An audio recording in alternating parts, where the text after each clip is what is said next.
A gente vai falar sobre reforma tributária. É um painel que reúne 3 grandes especialistas que vão compartilhar perspectivas e debater esses impactos. Então, já convido Diogo Chamum, diretor de Políticas, Estratégias Legislativas da FENACON e consultor em temas tributários, Reinaldo Pereira Lima Júnior, vice-presidente da FENACON, com vasta experiência em contabilidade, gestão de pessoas e tributação, e o Felipe Tavares, que é o economista-chefe aqui da CNC e especialista em análises econômicas. Bem-vindos. A minha sugestão, 1 hora para vocês debaterem e 20 minutos para perguntas. O Felipe trouxe uma apresentação. Vou deixar vocês super à vontade. Então, boa tarde de novo. Né? Falar, então, agora uma parte da reforma tributária, né? Um dos capítulos ali do nosso dever de casa. Para começar um pouco da reforma, vou explicar um resumo, né? Tudo que passou. Mas, para começar o resumo, eu vou falar um pouco do que foi prometido, né? Então, a gente teve 3 desejos que foram colocados à mesa há muito tempo, e isso lá atrás, para quem resgatar o começo da conversa, tinha esses 3 desejos. O primeiro desejo era uma simplificação da nossa estrutura tributária, que é conhecidamente caótica. O segundo desejo era a diminuição do imposto sobre consumo, que é o que o pessoal sempre falava de regressividade, né? O Brasil paga muito imposto sobre consumo, pouco imposto sobre renda agregada, né? A gente queria reverter isso. E o terceiro desejo era diminuir o litígio e do passivo tributário brasileiro. Esses eram os 3 desejos à mesa, inclusive foram as 3 propostas feitas à época da apresentação da proposta da reforma tributária. Vou passar um pouco para fazer o resumo, para depois a gente concluir lá no final o que entregou e o que não entregou desses desejos. Tá? Primeira coisa foi o IVA. Vamos transformar o sistema tributário brasileiro num IVA, um imposto de valor adicionado. O que é o bendito IVA? A gente tenta tributar só operações finais, você tenta buscar só tributar o valor adicionado, o delta de criação de valor entre uma etapa ou outra numa cadeia produtiva.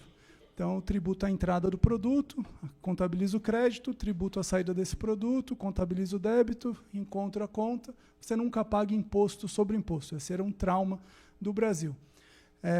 Uma coisa peculiar, assim, interessante do país é que a gente já teve essa euforia, né, de criar um modelo na lógica de IVA, não um IVA pleno, né? Foi lá atrás do ICMS. Né? O ICMS, no regime especial, ele tentava replicar a lógica de um IVA. Entrada, saída, crédito e débito. Você tem o regime especial do PiscoFins. Isso ele não era pleno, você tem vários problemas, né? Mas o nosso grande problema nunca foi muito a lógica do sistema. Né? Porque quando começou, lá na década de 80, você tinha uma euforia sobre o modelo tributário. Né? Eu escutei isso até do meu ex-chefe, o ministro Maílson, quando eu trabalhava lá na Tendências, e ele falou assim, pô, a gente achava que ia tudo dar muito certo. Quando a gente fez lá o capítulo tributário da Constituição, a gente achava que estava muito bom. Hoje eu me arrependo, eu vi que a gente errou muita coisa ali, porque o modelo que tinha uma probabilidade de ser bem feito, a gente conseguiu destruir ele em 30, 40 anos. Tá? Então, o problema, de novo, a culpa foi nossa. Você começa a criar lei em cima de lei, jurisprudência, o entendimento de um, o entendimento do outro, e o negócio vai ficando cada vez mais difícil. E aí chegou agora nesse monstro. Né? Então, foi prometido a gente criar o IVA, mudar esse sistema de uma forma super disruptiva. Talvez não seja tão disruptiva assim a mudança, mas ela simplificaria muito o modelo que hoje estava vigente, que, dado todo esse emaranhado de 40 anos de puxadinho, a gente não sabia mais o quanto pagava, como pagava, era um certo caos para lidar com isso. E a simplificação que foi prometida, ela era o quê? Você unir 2 grupos de impostos, né, os federais, PIS, COFINS e o IPI, no CBS, numa nova contribuição, e algo a mais lá, o imposto seletivo. Tá? Então, a gente teria essa parte federal indo para cá, e a parte estadual e municipal, né, o subnacional, unindo o ICMS e ISS no IBS, no Imposto sobre Bens e Serviços. Então, essa estrutura, ela simplificaria muito o nosso sistema tributário. Por quê? Você não simplifica simplesmente diminuindo de 5 para 3 impostos, mas você diminui infinitas resoluções, normativos, entendimentos e regras específicas que foram sendo criadas em municípios, estados e afins. Né? Então, isso diminui muito toda a obrigação e o lidar com os impostos. Né? Então, essa seria a nossa nova estrutura tributária. No imposto do pecado, né, o imposto seletivo que foi criado, o que ele era? Né? Isso é um capítulo novo da história que a gente não sabe muito bem para onde vai. Né? Mas ele é um imposto para desestimular consumo de coisas, de bens e serviços, que prejudicam a saúde ou ao meio ambiente. Tá? Esse é o objetivo dele. O que isso significa? Não sei. Né? E eu não sei de verdade, né? Ninguém sabe. Né? A gente acha que vai ser alguma coisa, mas daqui a pouco a gente vai descobrir, daqui a alguns anos. Né?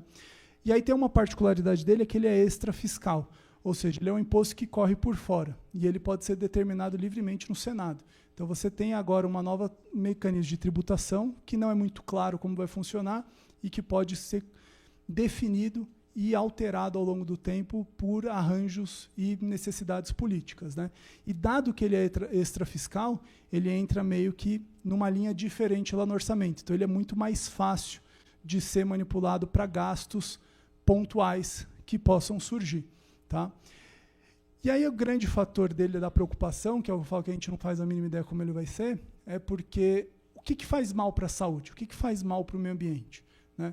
Quando foi colocado isso à mídia, o pessoal dava o exemplo do cigarro. Não, vamos tributar mais cigarro. Pô, acho que mesmo quem é fumante hoje concorda que o cigarro é ruim, cheira mal e tal, faz mal para a saúde, isso já é um consenso. Beleza. Então, o pessoal, concordo, tributar mais cigarro. Quando falaram de bebida alcoólica, o pessoal usava de exemplo a família que tem uma pessoa em dependência, né, do álcool, né, um alcoólatra. Você fala assim, não, realmente, eu sou contra o alcoólatra. Só que na hora que o cara que toma uma tacinha de vinho do jantar, ele falou, pô, mas eu vou pagar mais imposto pelo meu vinho? O médico meu falou que era bom, vou pagar mais imposto? Não faz tão mal assim. Aí na hora que você olha, açúcar, é o mal do século. Então açúcar também faz mal para a saúde? Pode imposto seletivo? E lanche, né, fast food, faz mal para a saúde? Vai imposto seletivo?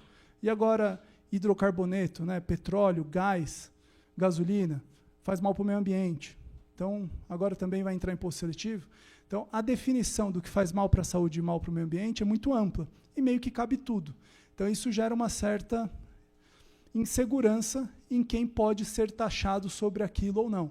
Né? Isso pode ter efeitos muito perversos. Por exemplo, uma agenda hoje posta no Brasil é a preocupação de taxar gás de cozinha. Né? Você taxar o gás, que é uma fonte de energia muito necessária para o crescimento brasileiro e que tem um efeito social grande, não faria muito sentido você sobretaxar o gás. Mas o pessoal está com essa preocupação porque, da forma como está hoje a reforma, esse serviço está sendo sobretaxado. Saneamento básico, a gente vai ter um reajuste de mais de 20% em todas as tarifas de água e esgoto, né, do Brasil. Então, são coisas complexas de lidar. Né? O saneamento não é nem pelo imposto seletivo, é por outro motivo. Mas está tudo muito indefinido e tendo efeitos muito transversais. E aí teve um outro ponto que foi prometido, que é a trava da carga tributária. E aí teve um ponto legal do pacote fiscal, que foi a primeira vez que o governo nomeou certo o que foi feito na reforma tributária. Porque até então o pessoal falava de neutralidade tributária. Né? Isso era o que a gente via escrito em todos os lugares. Só que neutralidade tributária, né, a trava da carga tributária, isso nunca foi posto. Por quê? Os nossos setores vão tomar muito aumento de imposto. Comércio toma uns 20%, serviços tem casos que pode chegar a mais de 280% de aumento de imposto. Se você tiver no 3,85 lá de PIS/COFINS e aí pagando 1, 2 de ISS, você vai para 28. Então, assim, e como não tem crédito, todo esse delta é aumento de tributação. Né? Então, neutralidade tributária nunca houve. O que tinha? Neutralidade fiscal. Então, a neutralidade era de arrecadação. E aí o governo, no anúncio do pacote fiscal, foi a primeira vez que ele falou isso. A gente nunca prometeu neutralidade tributária. O que a gente prometeu era neutralidade de arrecadação fiscal. Então, o governo não vai arrecadar mais ou menos com a medida. O que ele vai fazer? Ele tira de um, coloca no outro, mas para o governo mantém constante. Essa é a neutralidade que foi posta. E aí isso ficou claro com as regras. E aí tem um fator curioso que é 2030 e 2035, a gente reavalia para ver se os novos impostos arrecadaram mais ou menos do que os anteriores. Só que em 2035, na regra cheia, a gente vai descontar da nova estrutura de arrecadação vários benefícios locais, como os fundos de desenvolvimento. Então, você vai comparar antes uma estrutura de carga cheia e hoje, lá em 2035, né, no hoje do futuro, uma estrutura de carga cheia menos um monte de coisa. O que isso gera? você tem uma chance do governo em 2035 falar assim, nossa, arrecadei menos do que eu arrecadei no passado. E aí ele não aumenta o imposto, ele recompõe a carga tributária. E isso está aprovado lá na Constituição. E aí o que trouxe essa trava da carga? Não foi uma trava de carga, mas foi uma garantia que o imposto nunca mais diminui no Brasil. A certeza que a gente tem é, toda vez que o governo arrecadar menos, e aí seja por qualquer motivo que seja, eu posso aumentar a carga tributária para recompor a arrecadação. Quando isso acontece? Crise. Se você faturar menos, você arrecada menos cobrando 20% sobre algo, porque 20% sobre 100 é 20, 20% sobre 80 é 18, 16, sei lá. Tá? Então você arrecada menos, se você estiver faturando menos. Numa estrutura agregada que o governo arrecade menos, ele pode cobrar mais para recompor a arrecadação. Então esse é um mecanismo que vai ser curioso aí para a gente lidar nos próximos anos, especialmente lá naquele diagnóstico de crescimento de gasto forte, né? E aí o que trouxe no PLP 68? Que a nossa alíquota com a reforma tributária vai para 28%. Então a gente vai ter a maior alíquota de IVA do mundo, tá? O pessoal fala assim, mas não é a alíquota final, porque e o crédito? Que eu tô com todos os outros países ali tem IVA, tá? Que é só todo mundo com IVA. Então todo mundo tem crédito. O problema é, se você tiver pleno crédito, você não vai estar longe de outros países, tá? Mas você começar na maior alíquota de IVA de todo mundo, você está acima do que todo mundo em tributação. E para um país que tinha todos aqueles desafios que eu falei de conjuntura, é uma situação muito desconfortável você começar um novo capítulo da história sendo o maior imposto do mundo. Isso é uma situação de perda de competitividade. É meio desafiador, né? Porque aqui a gente já está com a corda muito esticada, né, em cima do setor produtivo. Então não dá para cobrar muito mais, né? Então essa é o que veio com o fim ali na discussão do PLP. E aí a gente pode questionar, olhando todas essas mudanças, se a gente conseguiu solucionar o problema, tá? O que a gente pode ver? Será que a gente alcançou neutralidade? Eu já dei um spoiler. Por quê? Comércio sai de 22 para 28 de alíquota. Serviços, de 14,5 em geral, para 28. Turismo, 14,5 para 28. Porém, né, comércio dá em 24, 25% de aumento. Serviços, eu tenho uma variabilidade grande de arrecadação. Lembra aqui que reforma tributária a gente está falando tudo que não é simples. Tá? Simples não tem nada a ver com isso. Tá? Mas aqui eu posso ter aumento entre 93% e até 235%. Tem alguns casos que vai até para 300% de aumento dessa alíquota. Então, aqui é uma situação muito desconfortável para a gente, né?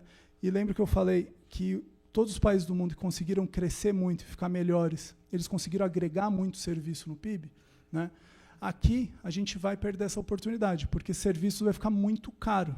E ninguém consegue viver num mundo moderno sem serviços. Tá? Isso é algo impossível, né? E aí isso é o geral. Só que, por exemplo, né, eu fiz um comparativo para a parte de hotéis, né, para pegar turismo, que é um setor importante da base que consome muitos serviços, né, até de vocês. Só um comparativo, né, como que o mundo tributa. Na Inglaterra, né, no Reino Unido, dá 20% a alíquota sobre o setor. México, 16%. Panamá, 12%. Panamá não, isso é Filipinas, desculpa. Estados Unidos, entre 2,9% e 7,25%. Austrália, 10%. Alemanha, 7%. Itália, 20%. Tailândia, 10%. Irlanda, 13,5%. Espanha, 10%. Nova Zelândia, entre 9% e 15%. E o Brasil, 28%. A gente é o maior fator de alíquota, a maior alíquota de IVA sobre hotéis e, consequentemente, em turismo do mundo. E esse é um fator que dói para a gente. Né? A gente sabe que muitas localidades no Brasil eles precisam de turismo para viver. E isso encadeia todos os outros serviços que são prestados para empresas. Né? Então, a gente tem aqui um desafio grande, porque isso vai ser repassado em preço. Né? Não tem mágica. Né? Ficou mais caro vender, o produto final fica mais caro, ou diminui a margem, ou fecha a porta. Né? E esse cenário de equilíbrio ele é desafiador. Então, está aqui o nosso prêmio. Né? E aí eu brinco nas apresentações, porque eu estou ficando com fama de ser muito pessimista. Né? Mas, de novo, a culpa não é minha. Eu só sou mensageiro. Está nos dados para todo mundo ver ali. E aqui não tem muita transformação, não. Você entrar lá no Banco Mundial, na FMI, você acha o mesmo número que está aí. Não tem nada muito místico, não. Isso é o que mais incomoda, né? Mas a brincadeira é que a gente é tetra, né? Por que a gente é tetra? Porque a gente é o país que mais gasta horas em lidar com a obrigação tributária. A gente é o maior passivo tributário do mundo, 75% do PIB. A gente é o modelo tributário mais complexo do planeta, dentre todos os planetas possíveis, eu me arrisco a dizer. E o maior número de litígios tributários do mundo. Tá? Então, isso faz a gente ser campeão em 4 quesitos que não é muito legal. Né? E aí tem um problema, que é todo esse equilíbrio final, como fica. Tá? Qual que é um ponto que não foi discutido na reforma? Né? Que assim, o pessoal escondeu isso ao máximo. Tá? Esse resultado aqui, eu não peguei nem a nossa simulação para evitar que a gente fosse acusado de ser muito pessimista. Isso daqui é um trabalho dos professores lá da USP e da FEA de São Paulo. Então, o pessoal muito respeitado. Eu falei assim, ó, não é nem a confederação que está falando. Eu estou pegando resultados de outros que não tem nada a ver com a gente. Tá? Aí a FEA, lá, o pessoal da USP, fez um estudo para falar assim, vamos ver como que fica o país pós-reforma. Por quê? Tem uma coisa por trás da reforma que é o seguinte, o pessoal reclama muito de guerra fiscal. Né? Fala assim, não, tem guerra fiscal, isso é um inferno. Beleza. Mas por que tem guerra fiscal?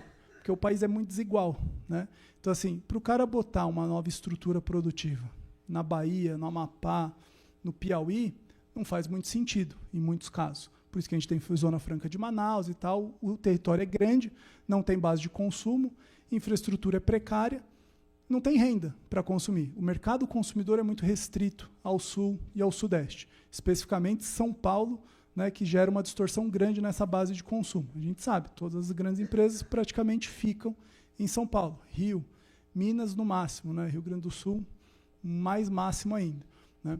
Então, para a reforma acabar com toda a guerra fiscal, né, e resolver essas, nas palavras, né, do que foi divulgado, distorções tributárias, o que você vai fazer? Todo mundo paga a mesma coisa. Então, o cara que dava uma isenção de ICMS lá no Piauí, perdeu aquela chance. O que acontece?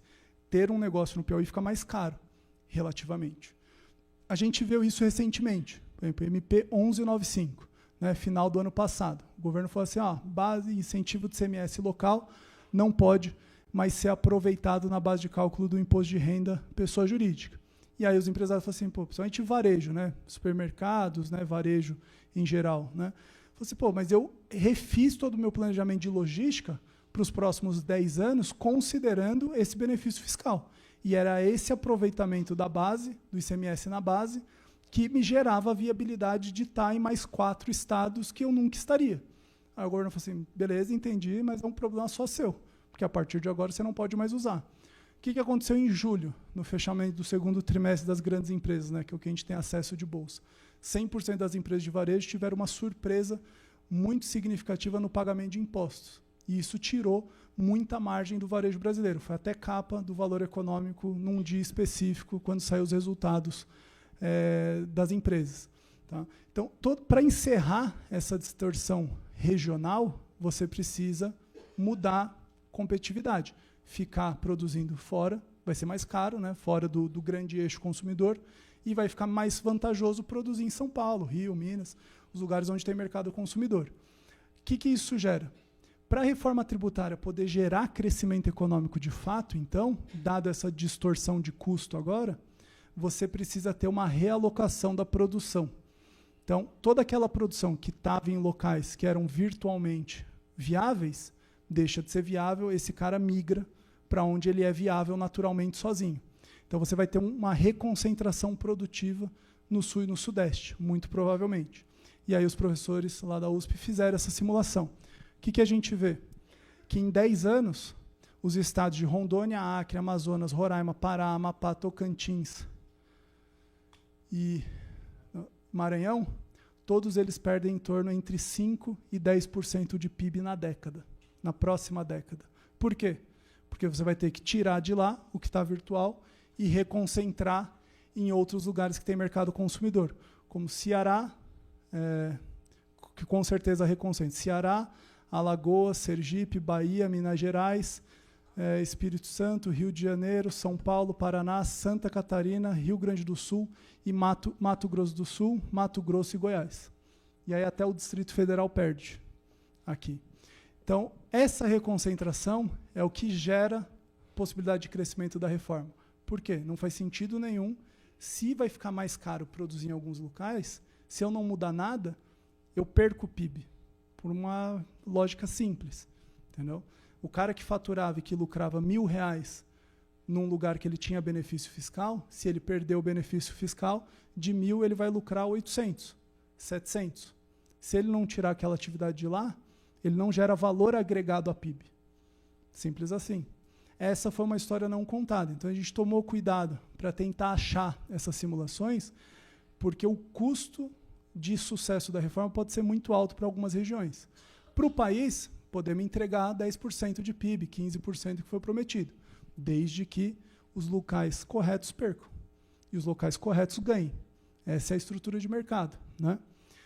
E aí veio a dúvida. Pô, a gente foi taxado como setor, né, teve a alcunha de ser o setor que paga pouco imposto. Serviço não paga pouco imposto e a gente tem que fazer serviço pagar porque o que gera crescimento é a indústria. Essas foram as frases que foram faladas à época, né? E aí veio a dúvida. Será que a gente pode crescer com serviços? Aí eu fiz o esforço de pegar crescimento econômico de 71 a 2023 acumulado.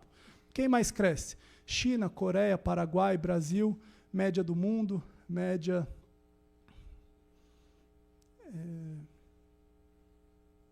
Esqueci a LCN. Algum agregado internacional, eu já lembro. América Latina. América Latina, Estados Unidos, tal. Os países que mais cresceram aí nos últimos 70 anos. E aí peguei quanto que eles tinham de serviços lá em 1995, que era o dado completo mais cheio que a gente tinha, né, e mais antigo. E aí peguei o quanto que eles tinham em 2023 de serviços no seu PIB. O que você vê? Que China e Coreia, quem mais cresceu, né, no acumulado, foi quem mais agregou serviços ao PIB. Tá? Então, você vê que todo o crescimento que puxado da China, que é industrial, não sei o quê, que é não sei o quê e tal, ele vem por serviços. Por quê? Aí é surpresas, né? O pessoal quer gerar emprego. Beleza, você vai gerar emprego com indústria? Tudo robotizado, filho. Ninguém mais quer ver ser humano dentro de indústria. É caro ter ser humano em produção industrial. O pessoal quer robotizar tudo. Então, não vai gerar base de emprego. Tá? Toda essa base de emprego, de ativação de salário, etc., ela está em serviço. Todos os países que amadureceram e se desenvolveram agregaram serviços e desindustrializaram. Então, a desindustrialização que o pessoal fala não é algo ruim. Ela é uma consequência natural do desenvolvimento. Você pega a Inglaterra, 98% do PIB é serviço. Eles não têm nada lá dentro. Tudo que come, tudo que tem lá praticamente disponível é importado. Tá? Isso não necessariamente é um problema. Aí o que tem a discussão é, será que o Brasil desindustrializou muito cedo? Sei lá. Eu sei que faz 50 anos, desde que eu estou na faculdade, tudo que eu leio, a gente tentou ter indústria a todo custo. A gente falhou. Então, aparentemente, ficar tentando recriar essa indústria gigantesca está custando muito caro e não está gerando o que prometeram que ia gerar. Né? Nos outros lugares onde deixaram ocorrer, aparentemente, serviços conseguiu puxar essa produtividade. E aí, curiosamente, tem até um trabalho de Harvard agora, que o pessoal no MDIC até divulgou no site do governo, falando que todo o ganho de produtividade, crescimento da indústria dos próximos 50 anos, depende dos serviços. A gente falou assim, ótima notícia. Agora tem que contar que a gente vai ter 200% mais de imposto em quem tem que puxar crescimento. Mas beleza. Né? Então, assim, a dúvida que tinha, se dava para crescer com o serviço, acho que não é mais uma dúvida tão grande. Só que com a reforma, a gente vai poder ser penta. O que é o penta? A gente vai ter regra de transição mais longa da história. Né? São 10 anos. Isso nunca foi visto em nenhum lugar do mundo. Tá? Então, 10 anos tendo 2 sistemas em transição. Beleza. A gente tem o maior passivo tributário do mundo, porque isso não foi endereçado. Nenhuma regra, nenhum atraso, nenhuma inação do STJ ou de qualquer outro órgão não foi endereçada na reforma. Então, está lá parado, tudo no mesmo nível. Maior número de litígios tributários do mundo. Inclusive, pode aumentar. Por quê? Se eu tenho uma regra de 10 anos com 2 sistemas, e eu tenho uma lei, uma PEC, que, entre parênteses, é muito mal escrita, né, porque você lê o artigo e você não entende nada, fica cheio de dúvidas, né? E se você lê e não entende, não é porque é difícil, é porque é mal escrito mesmo. Então, você vai ter dúvida. E se você tem dúvida na lei, o que significa? Um processo a mais sendo registrado em algum lugar, né? Porque você precisa tirar essa dúvida e você tira a dúvida processando ou sendo processado, né, infelizmente. Maior alíquota de IVA do mundo, isso foi a consequência da PEC. Maior tributação sobre serviços e turismo do mundo, também foi uma consequência. Só que a gente quer o Hexa ainda, né? Por quê? Tem uma discussão ainda em tela de que a reforma pode tornar vários municípios e estados insolventes. Porque esse comitê gestor e todo esse modelo, de novo, a gente nunca viu em lugar nenhum, e dada a estrutura do dia a dia das secretarias de Fazenda e dos municípios e dos estados, o que grandes especialistas dizem, e vários secretários de Fazenda dizem, que não tem a mínima chance de funcionar. Isso tem um risco grande de acontecer. Tanto que tem vários que já estão falando que a gente precisa de uma contra-reforma urgente para alterar essa parte da distribuição e da organização arrecadatória, né, dos impostos brasileiros. Então, se a projeção de alguns, de muitos, que a gente vai ter falência de Estado e município ocorrer, a gente também vai ganhar um prêmio. A gente é o primeiro país do mundo que uma reforma tributária quebra Estado e município, por insolvência. Tá? E aumentando a tributação. Aí são particularidades. Aonde a gente vê a sensibilidade? A gente quer tributar no destino. É o que todo mundo fala, é o que a boa prática internacional diz, os livros, tá, a literatura. Beleza. Só que lembra que o país é desigual? Se você mudou, tirou incentivo fiscal, acabou com a guerra tributária, né, a guerra fiscal. Se você vai tributar no destino, como que fica a arrecadação na Amapá? Como que fica a arrecadação no Tocantins? Roraima, Rondônia? Lá não tem tanto consumo. O que é produzido na Zona Franca de Manaus é consumido no Sul e Sudeste, em sua grande maioria. Então, se você vai alocar recurso pelo local do consumo, você já sabe aonde você vai reconcentrar não só a produção, mas você também vai reconcentrar a arrecadação. Então, aqui tem um desafio a ser discutido com o fim da reforma. E aí a gente tem condição de checar os desejos que foram feitos, né, as promessas que foram feitas da reforma. A primeira é, a gente alcançou de fato simplificação. Essa é a grande vitória da reforma tributária. Vai ficar mais fácil lidar com o imposto no Brasil. Isso não tem dúvida. Reduziu de 5 para 3 e isso muda toda a estrutura de obrigação acessória. A gente tem um provável aumento de judicialização, pela regra de transição muito longa e coexistência de regimes e coisas que não estão definidas e provavelmente não serão. Então, vai ter um provável aumento de judicialização, pelo menos na próxima década, para lidar com essa transição. Isso é inevitável, quase. A gente tem um aumento grande da carga tributária nos setores de comércio e serviço. Então, aquela promessa de neutralidade tributária não foi alcançada. E aí contaram para a gente já semana passada que a neutralidade é arrecadatória, fiscal. E aí tem uma dúvida ainda, que é, será que a gente vai conseguir equilibrar a estrutura de arrecadação dos estados e municípios? Isso a gente não sabe ainda se vai ser uma vitória ou uma derrota da reforma, porque a gente não terminou de discutir e nem está perto disso lá do comitê gestor. Tá? E ainda que termine essa discussão, de novo, a gente tem muita incerteza se aquilo vai ser viável operacionalmente da forma como está posto. Tá? Esse é o nosso resumo do que aconteceu da reforma. Tem muitas coisas que podem mudar ainda, né, porque ainda tem um ponto ou outro ainda que pode ser fechado, mas, por enquanto, é isso que temos para o país. Obrigado.